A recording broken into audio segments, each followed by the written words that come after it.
guys, welcome back to Jurassic Collectibles. So today we're taking a look at this. It's the brand new Star Wars Disney Store exclusive die-cast Poe Dameron's X-Wing fighter. Now we've already reviewed the first order die-cast TIE fighter and also the Resistance standard X-Wing fighter, which is also die-cast. Links to those are in the description down below. But I just couldn't resist, get it? I couldn't resist picking up this awesome X-Wing belonging to Poe Dameron in beautiful black and orange. And if you've seen the latest trailer for The Force Awakens, you'll see that Poe Dameron is actually tortured by this guy, Kylo Ren, using only the Force. It looks pretty scary, and I wonder if Poe Dameron is actually going to be mind controlled by Kylo Ren to do bad things. Hence his X-Wing fighter being black is actually quite apt. For me, this is strengthened by the fact that Finn and Poe kind of exchange a glance as Poe is getting into his X-Wing fighter in the trailer, and I wonder if actually there's a little bit of mistrust there because Finn knows what's going on. Anyway, I could speak for hours about the trailer, but let's get started by taking a closer look at the packaging. So up in the top left hand corner we've got the Disney Store logo, which is where you can find this on sale. We've got Star Wars down here, Poe's X-Wing fighter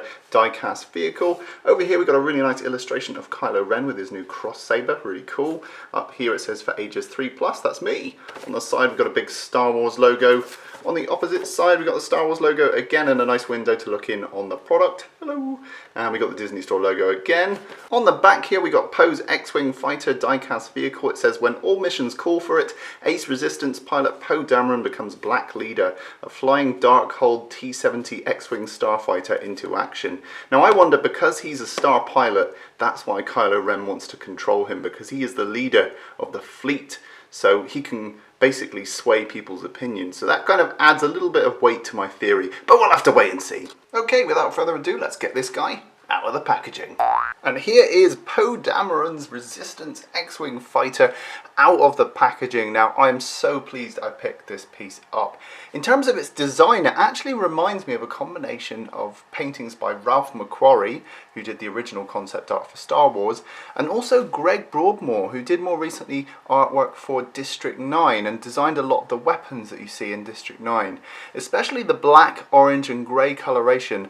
This is very reminiscent of some of the weaponry that we saw in that science fiction classic from 2009. In hand, Poe Dameron's X-Wing fighter is a real nice weighty and detailed die-cast model. The entire body consists of metal, even the wings. The only parts that are plastic are the guns here, these longer bits, and I imagine that's because it needs to flex a little bit so that they didn't snap off.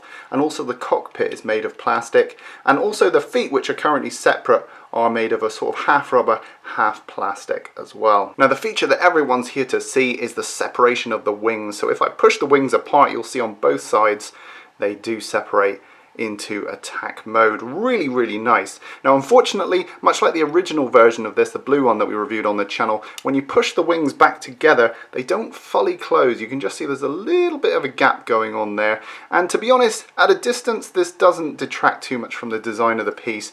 But for people who are kind of hardcore collectors, you might want to try and find a version that fully closes up. So far, I haven't found one, so it might not exist. Taking a close-up look at the detail on this ship, you can see that it boasts loads of little panel lines, greeblies, and just loads of little details that you love to see on Star Wars models. Really, really fine detailing on the cockpit there. Beautiful, and you can see we've got our little onboard droid, BB-8. Really, really cool. Lovely little greeblies going on here in this back part, painted silver and weathered as well. And on the back, as with the original Resistance fighter, you can see we've got loads of little engine greeblies going on there. Very, very nice, and I love the design of these engines here. Fantastic. Really, really beautiful.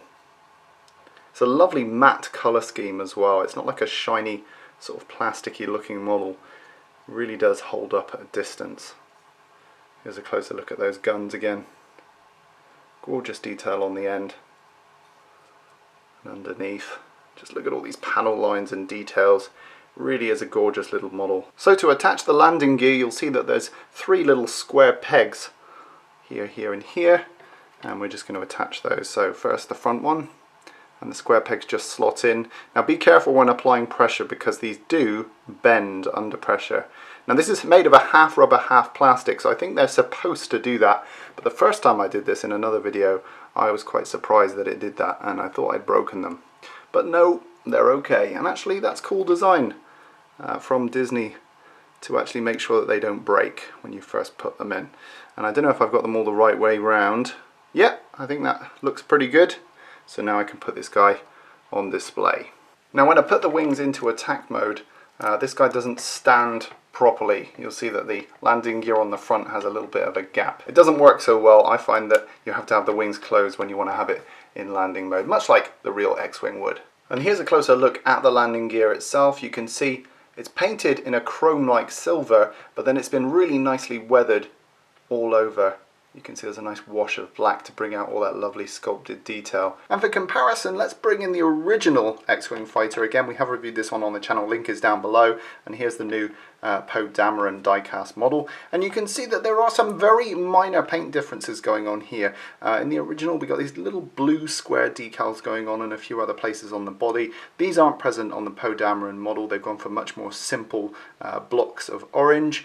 Also, the silver areas on this lighter version are much more weathered than this Poe Dameron version. I think they've done that on purpose to make sure that the lighter silver areas really pop on this Poe Dameron model. So just how big is this guy? Let's whip out the tape measure.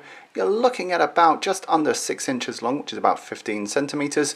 And in terms of the height, you're looking at about just over about 1.5 inches, about 3-4 centimeters. Size comparison time, let's bring in the die-cast First Order TIE Fighter, again reviewed on the channel, link is down below. You can see that these scale up perfectly for your own little die-cast dogfight. And here it is again next to the Resistance X-Wing Fighter original version. Again, link is in the description if you want to see the review for this guy. Next, here's Poe Dameron's X-Wing Fighter, next to the recently reviewed Rudy, the baby Tyrannosaurus Rex from the Rebor line. And again, we have reviewed this one on the channel. Check out the link down below if you want to see this one. Next, let's bring in someone who will match this colour scheme to a T. It's Cranky Ian! There he is. He's looking all somber in his black outfit. Bye-bye, Ian. There you go. Get back in your bag. Cranky Ian. So there we have it, guys. That was today's look at the Poe Dameron die-cast X-Wing fighter from the Disney store. This is a beautiful variation of the X-Wing fighter, and I'm so glad I picked up this version of the model. It's super detailed, and I love the paint scheme. It really brings the design of the X-Wing into the 21st century. Really, really cool. Now, I'm seeing the movie in 2 days on the 17th of December when it comes out in theatres here in the UK, and I will be putting up a review of The Force Awakens. I'll break it into 2 halves. I'll do a non-spoiler first half, and then I'll warn you that spoilers are coming and you can turn off if you don't want to watch the spoilers half. So that will be coming up this week, so do stay tuned for that review. In the meantime, guys, I hope you are lucky enough to get tickets to go and see the film yourself if you're excited about Star Wars. And in the meantime, rate, comment and subscribe. I'll see you in the next video. This is Darth Vader calling from the Star Destroyer. If you do not subscribe to Jurassic Collectible immediately, you will face the entire wrath of the Empire.